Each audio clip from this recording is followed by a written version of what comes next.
Olá, sejam todos bem-vindos ao novo episódio do Leishcast.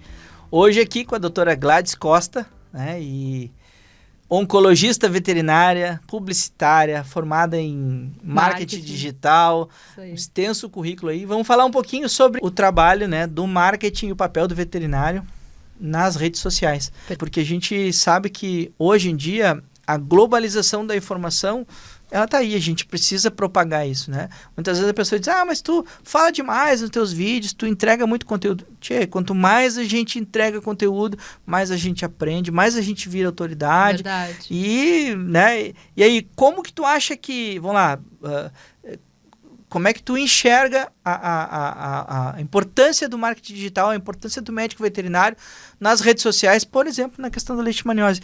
Trazendo informação, porque a gente sabe que rede social, o cara lá do interior, sim, lá do Amazonas, lá no meio da Amazônia, ele tem acesso à internet, ele vai saber o que a gente está falando, ele vai entender. Ele fala português que nem a gente, né? Sim. Alguns dialetos. Até às vezes, espanhol, né? Não entende. Então, como que tu vê isso aí, a importância dessa disseminação de informação através das redes sociais? Eu digo que hoje em dia a internet é essencial, né? Muitos dos veterinários, infelizmente, tu sabe, nossos colegas aí, 90% não entenderam ainda que eles precisam estar no digital. Eles ainda acham que eles têm que estar trancado num consultório ou trancado numa sala de cirurgia e eu não gosto de aparecer. Cada um faz, né? Claro, mas assim, tem importância também, mas né? Mas falando da importância, né, de estar no digital. Por que eu digo que é tão relevante estar no digital? Porque o digital move montanhas pra gente, né? A gente consegue ali mostrar o nosso serviço, né? Vender o nosso peixe, como a gente fala. A gente consegue criar mais autoridade para o nosso serviço, as pessoas nos conhecerem e nos chamarem por causa disso. E a gente consegue faturar mais, porque aí tu fica mais conhecido, mais rentabilizado, mais visto como referência. Então tem vários fatores muito benéficos, né? Que traz esses profissionais, não só veterinário, médico, cirurgião, vamos dentista. Lá, né? Nós temos, a gente formou em 2006, você falou, né? Eu formei em 2001. A gente tem quase 20 anos, temos 24 anos de profissão. A gente tem uma bagagem, né? Sim. E tu imagina essa bagagem aliada ao que a gente sabe que tu estuda, que eu estudo diariamente, né? A gente vai a congressos, a gente vai a palestras, a gente faz pós-graduação. Estamos falando aqui de MBA em marketing digital, em jornalista, publicitária, veterinária. Poxa, é uma vida de estudo, né? Sim. Como é que tu vai propagar isso aí fechado dentro de um consultório? Exatamente, né? Essa é a outra questão. Eu acho que também, quando tu não entra no digital, tu não faz algo no digital, tu se torna um pouco egoísta também, egocêntrica, né? Porque aí tu tem toda essa bagagem guardada pra ti. Exato, tem toda essa bagagem, toda essa informação, todos esses conhecimentos que tu podia estar passando pra quem tá na faculdade ou tá saindo da faculdade, tá perdido.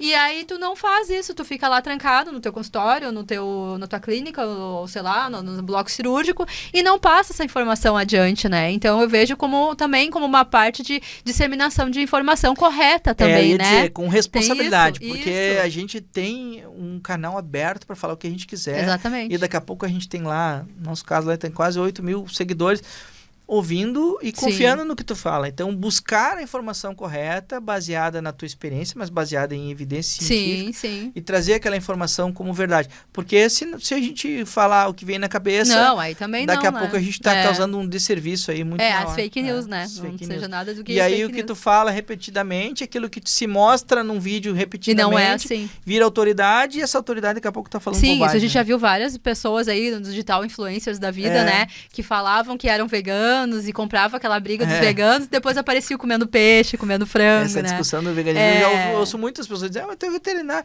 Não tive essa evolução espiritual social, ainda. Espiritual, eu acho que eu chego lá, mas eu sou gaúcho e eu também. Quando eu sinto o cheirinho da gordura batendo no carvão. Mas também tem essa questão toda da responsabilidade, porque a gente sabe que tem muita bobagem no Instagram dentro da veterinária, então nem se fala, né? Verdade. Quiabo que trata sinomose, né? Não sei o que, faz não sei o que lá que vai sumir o câncer, então tem... Não, na leishmaniose eu nem vou falar, porque tem tanta coisa. Então é importante a gente, como técnico, né, como profissional gabaritado e já, né, bem conhecido por todo o tempo de experiência e tudo mais, falar a verdade, se posicionar, falar o que funciona, o que não funciona, ou como fazer, ou como procurar alguém para fazer, sei lá.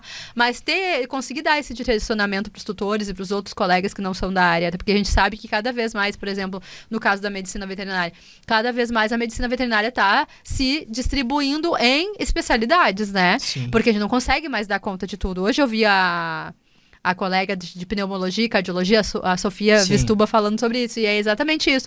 A gente começa a não dar mais conta, porque como a gente falou, as lesões ficam diferentes, outras coisas acontecem, doenças que a gente não tinha, que nem esporotricose, não tinha entre aspas, né? Isso, não eram diagnosticadas, não era tão conhecida, né? Hoje já está muito maior essa gama de doença. A esporotricose, a minha experiência é o seguinte, bota 4 anos para trás. Sim. Tirava foto de uma citologia, hoje em dia, tu atende, quem atende na nossa região que sabe, tu tem que ter um isolamento só para esporotricose, exatamente. Né, de gato, então é muito complicado.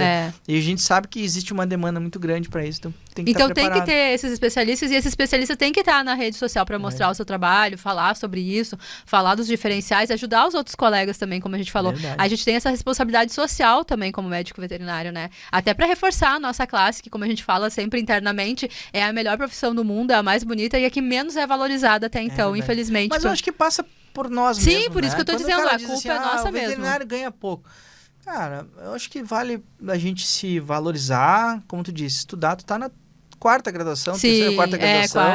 Né? Tu sabe te valorizar. Sim. Se chegar para ti e te oferecer um preço que não é compatível com o teu trabalho, tu não vai aceitar. Exatamente. Então, saber se posicionar, acho que a rede social ajuda muito a isso. Não, é isso que eu falei. A rede social ajuda e muito, porque, como eu disse, a gente estando na rede social, fazendo um trabalho direito, né, fazendo uma coisa legal, verdadeira e estratégica, a gente consegue também já aumentar o nosso valor como profissional, mas também o valor né, rentável, verdade. Valor em dinheiro. Então, que é importante, ajuda né? muito. Assim, a gente ama a profissão, mas seria uma hipocrisia o cara falar que não a gente precisa para os nossos sonhos, para a nossa saúde, para os nossos filhos e até para fazer caridade, volta e meia, que nem a gente fez na enchente agora. Muito, né? Se não tivesse dinheiro, né? Como é que ia fazer? Então, não tem. É isso aí. E, assim, que conselho que tu daria para qualquer médico veterinário que está começando hoje, para que lado vai, assim, dentro da eu falo de redes sociais, mas internet em geral, internet como um todo, exato. Infoprodutos. Sim. Como é que tu vê, assim, onde que o veterinário pode se inserir? Porque a gente vê, assim,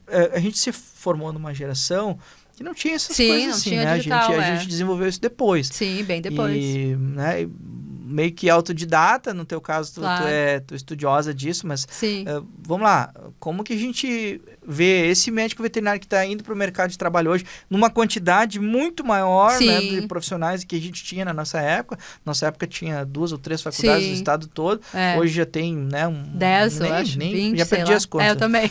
Então, isso é o Brasil tem mais faculdades de veterinário do que o resto, todo mundo junto. É verdade. É um absurdo isso, né? E como que tu vê que como que tu aconselharia esse médico veterinário que está saindo do mercado de trabalho para se inserir, né, ou não, dentro dessa questão no mundo digital. Perfeito, assim, a primeira coisa que eu digo é que todas as faculdades tinham que ter uma cadeira de introdução ao marketing veterinário. Primeira coisa. Que é para já entender como isso funciona, já entender como ele pode se posicionar, o que deve fazer, o que não deve, e respeitar as regras do jogo, né? Que a gente sabe que tem muitas coisas que não dá para fazer. Hoje, não dizendo se está certo ou se está errado, que a gente conversou aquele dia, mas precisa ser feito daquele jeito para já se resguardar de um processo, de uma incomodação civil, né? De direito e tudo mais, tem tá? responsabilidade e deveres, né? Não é só sair falando. Então, já entender como isso funciona, que nem a gente tem na cadeira de deontologia, que fala um pouco de legislação, de direitos e deveres, né? Tinha que ter uma cadeira de introdução ao marketing e comunicação. Isso é uma evolução, né? Eu acho que sim, pode ser que daqui a pouco apareça, mas é muito importante a gente entender principalmente de comunicação, porque o veterinário sai com aquela ideia errada de que eu amo animais, eu vou atender animais e eu não quero falar com o tutor, eu quero ficar no bloco cirúrgico. Eu achei um caso bonitinho, eu vou postar lá e tirar foto e achar que aquela imagem é minha. Vou botar o antes e depois e acabou. E não, a gente precisa entender como tudo isso funciona. Então, para entender como funciona, eu tenho que ter uma base, né? Então, hoje em dia, ou tu estuda por conta, ou que é o melhor de tudo que a gente não tinha na nossa época também, que são os mentores, né? Que nem eu sou mentora de marketing digital para veterinários. Legal. Mentora de posicionamento digital para veterinários. Então, pode fazer ali uma mentoria de 3 horas, pode fazer uma mentoria de 1 mês, de 2 meses, de 6 meses, dependendo da necessidade da pessoa. Porque aí ela vai entender realmente para que serve aquela rede. E depois encaixar o trabalho dela. Exato, né? E aí ela já vai começar a fazer da forma correta, entende? Hoje mesmo eu estava conversando com uma colega que está com uma agência de marketing, está fazendo posts maravilhosos para ela e tudo, mas ela não está tendo resultado. Aí eu perguntei para ela, mas quando tu entrou no digital, quando tu pediu para essa agência fazer os teus posts, qual era o teu objetivo? Não sei. Não sei. Vender. Que quem me conhecesse. Vender, virar referência. E isso está acontecendo? Não. então tá errado. É. Então a gente tem que começar do começo. O post porque... não tem que ser bonitinho, coloridinho. Exato, e não adianta postar toda semana também se tu não tem uma estratégia para isso, tu não tá fazendo conteúdos que vão agradar a tua audiência. E outra, quem é audiência? Ah, são tutores, então eu vou falar de um jeito. Ah, são veterinários, eu vou falar de outro jeito. Aí ela me disse, mas eu quero começar com tutores e depois com colegas. Não, então tá tudo errado, tu tá confusa.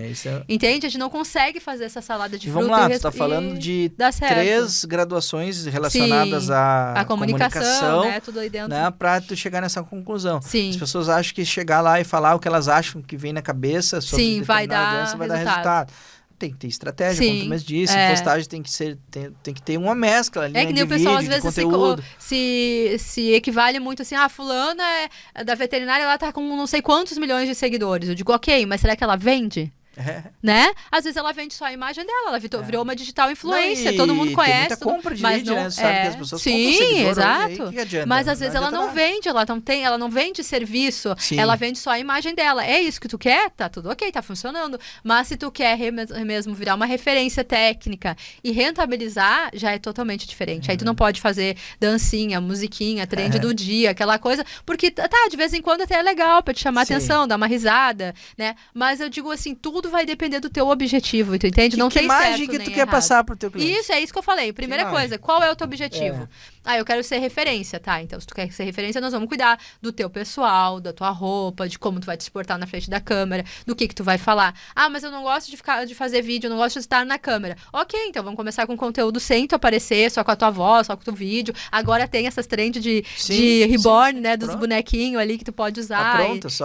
E tá todo mundo usando, dá pra usar. Então tem várias formas. O que não pode mais é dizer que não está no digital porque não gosta. Eu acho que não é que não gosta, não sabe. E aí diz que não gosta. E assim, na tua visão, como que...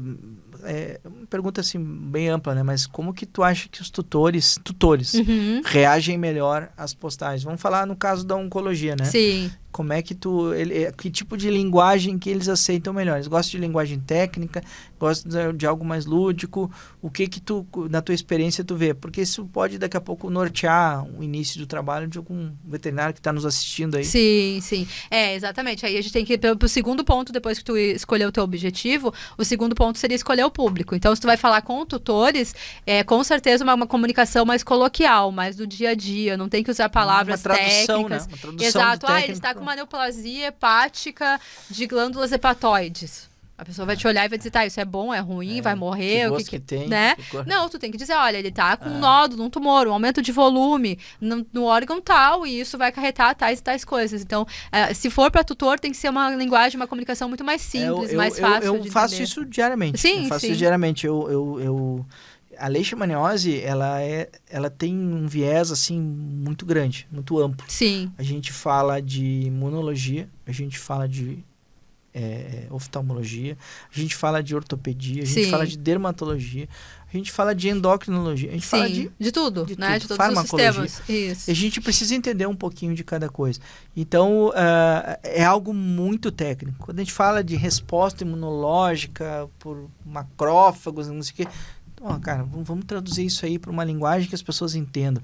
E eu vejo isso na prática, e aí não é nem só nas redes sociais. Às vezes nas consultas, eu tento falar... traduzir aquilo de uma maneira mais lúdica que a pessoa entenda. É o policial, o imunocomplexo é o policial algemado no bandido que tem um monte... Cara, aquilo ali, às vezes a pessoa consegue imaginar na cabeça, entender, e aquilo faz sentido para ela. Tanto que muitas pessoas acabam dizendo, nenhum veterinário me falou sobre isso. Por quê? Porque fazer a pessoa entender qual que é a tua tomada de decisão, por que tu tá usando esse ou aquele medicamento, por que tu pediu esse ou aquele exame. Por exemplo, eu vejo muitas pessoas dizerem assim, eu mandei uma lista, eu conversei sobre uma lista de exames. Qual que é o mais importante? Todos são importantes. Por causa disso, isso, mas aí eu sempre digo assim, tu pode fazer os que tu puder, né? Tiver no teu orçamento. Eu não posso mandar no teu orçamento. Mas, se tu fizer esse, ou se tu não fizer esse aqui, tu vai faltar com essa ou essa informação. Eu não vou poder te dizer isso, isso e aquilo. Esse aqui diz isso, isso. Aí tu explica para a pessoa entende, eu acho que eu vou fazer todos. Ou não, eu vou ficar com essa informação faltando. Sim. E aí a gente vai ver o que vai dar. Por isso que é muito importante entender, assim, qual é o público que tu quer trabalhar e o que tu quer. Exatamente. Porque se tu quer educar a tua audiência, tu vai ter que usar um palavreado, uma comunicação, um jeito de se comunicar com essa audiência, que ela entenda, que ela consiga sair dali educada, literalmente. Tu pode falar também para veterinários. Isso, aí se tu for falar, exatamente, aí se tu for falar para veterinários, aí já é muito mais técnico, aí tu já pode usar termos técnicos, aí tu já pode botar fotos que tragam um conhecimento técnico daquela coisa, do que aconteceu, daquele momento, daquele caso clínico, mas lembrando de novo, as coisas que a gente pode e o que a gente não pode. Hoje, pela nossa legislação federal, a gente não pode contar casos clínicos Código de ética, né? No código de ética, a gente não pode expor o nosso paciente. Todo mundo faz, aí todo mundo me fala, Gladys, mas todo mundo faz. Não dá nada. E não dá nada, ok, todo mundo faz, não dá nada, mas se der, né? Se tu já tiver um processo lá no conselho e tu tomar um processo de publicidade, é outro processo. Eu posso postar foto do teu cachorro. E esses dias teve uma que se adiantou e disse, tu não vai postar nossa foto, né? Eu nem tinha perguntado nada, nem tinha pensado em postar, mas eu disse, foi interessante que ela falou, se adiantou. É sempre bom ter essa autorização escrita, nem que seja no WhatsApp ali, né? Uma mensagem ter quanto mais coisas tu conseguir te proteger, né, contra os processos, melhor. E aí, pro colega, isso é muito importante, entender qual o público e o jeito que vai se comunicar com essa audiência.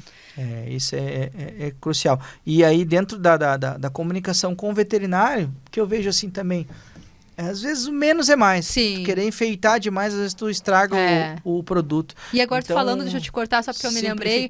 Uma coisa que também o pessoal faz muito e acha legal, por exemplo, mostrar fotos de piômetra, mostrar fotos de tumores abertos, de ferida que não cicatriza. E aí eles dizem, é super legal e coisa pro tutor. Não é legal. Exato. Tu, por exemplo, digamos o nosso. Eu sempre digo, usa o exemplo humano sempre pra ti. Digamos que tu fosse fazer uma bariátrica. Tá? Ou fosse fazer uma cirurgia plástica, uma abdominoplastia, que é horrível, uma cirurgia gigantesca, fica horrenda a cicatriz ali.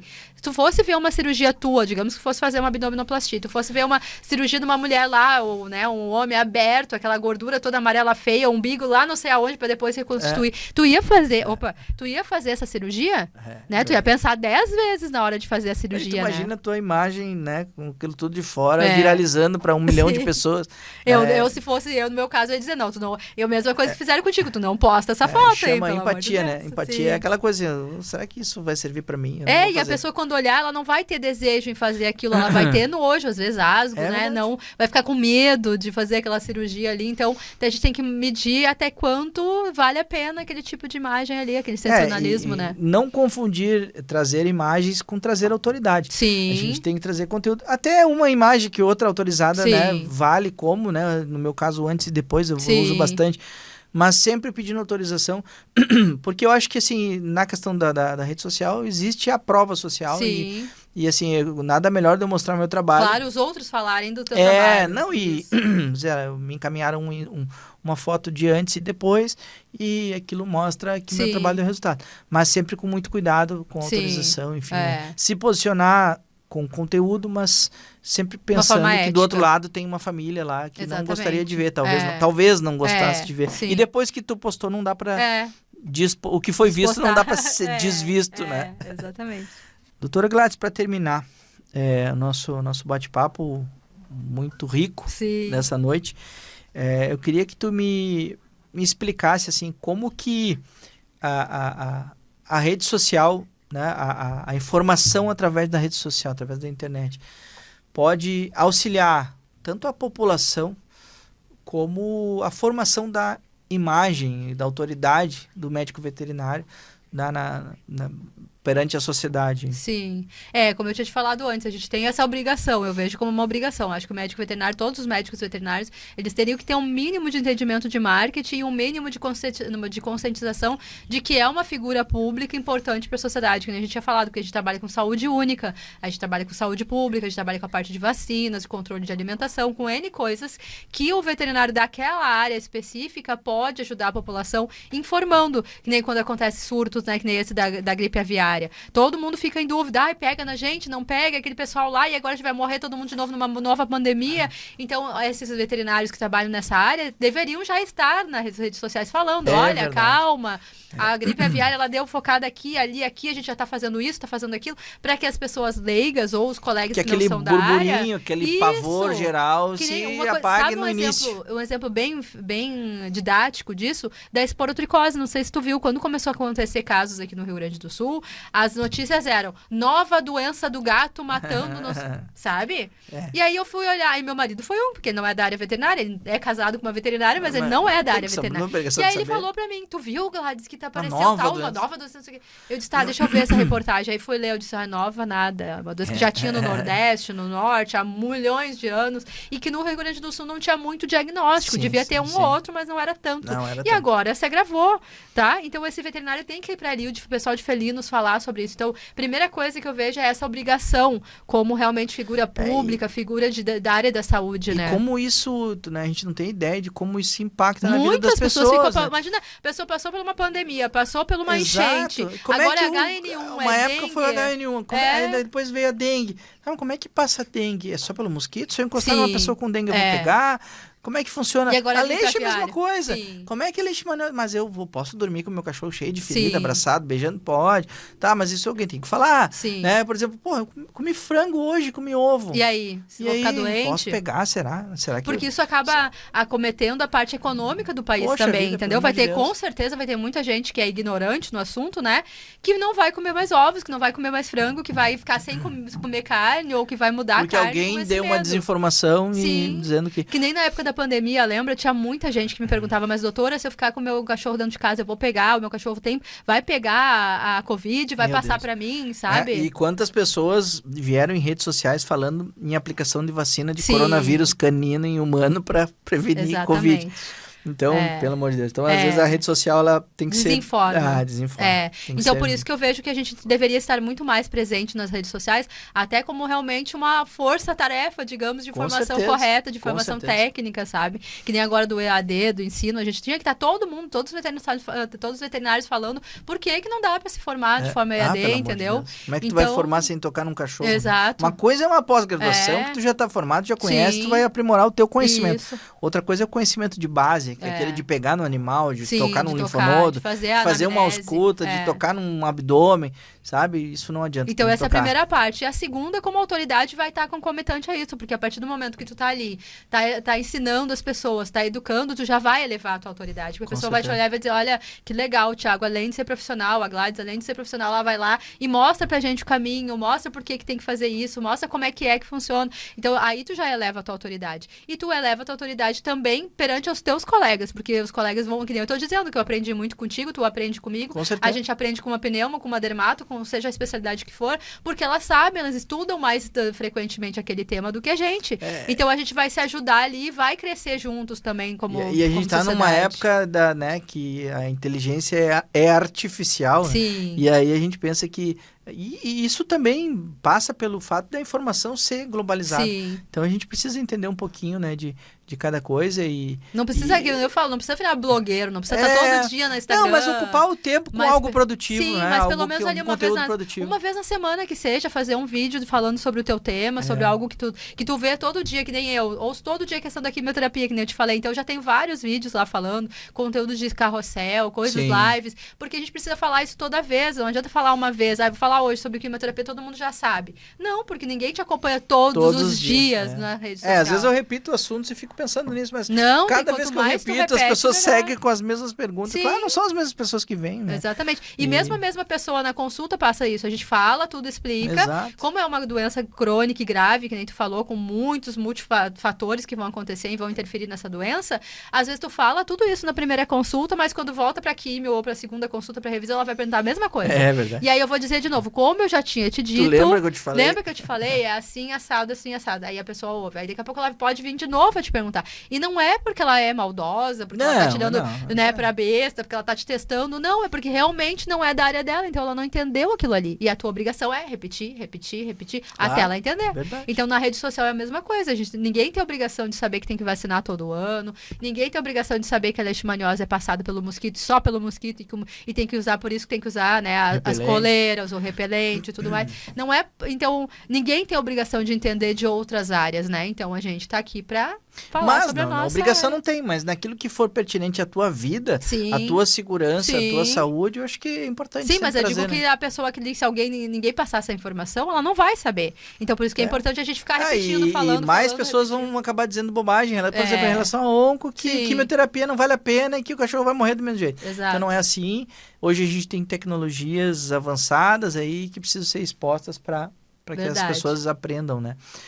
Doutora Gladys, muito obrigado pela sua presença, enriquecedora e, assim, falando de vários temas bastante relevantes e distintos. Muito obrigado por ajudar a mudar a imagem do médico veterinário aí nas redes sociais, né? Ajudar a gente a entender um pouco mais de comunicação, não só no teu trabalho, na parte de oncologia, né? Que és muito competente. Obrigada, meus pacientes estão na tua mão. Sim, muito obrigada.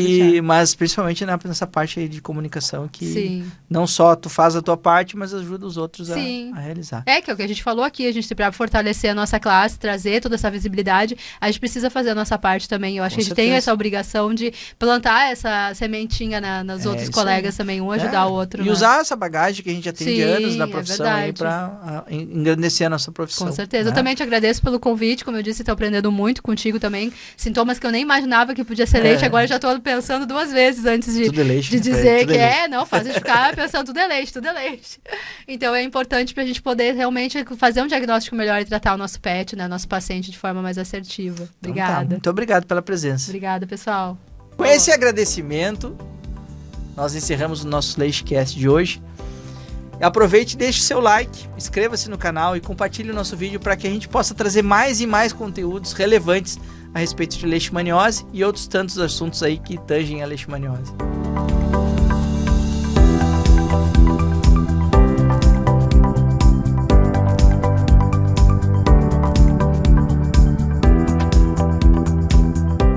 Nós temos que agradecer aos nossos patrocinadores, que é a coleira Excalibur e através da MSD. E a coleira Excalibur é a coleira que é recomendada pelo Sistema Único de Saúde, né? Lembrando que também é uma coleira que é resistente à água, né? E que é excelente repelente, excelente ferramenta na proteção do flebótomo, do vetor da leishmaniose. Se você gostou do nosso conteúdo, não esquece de se inscrever no nosso canal, deixa o like lá, ativa o sininho, comenta os nossos vídeos e não esquece de compartilhar o nosso conteúdo para que a gente possa continuar produzindo conteúdo de qualidade para trazer mais informação sobre leishmaniose para você.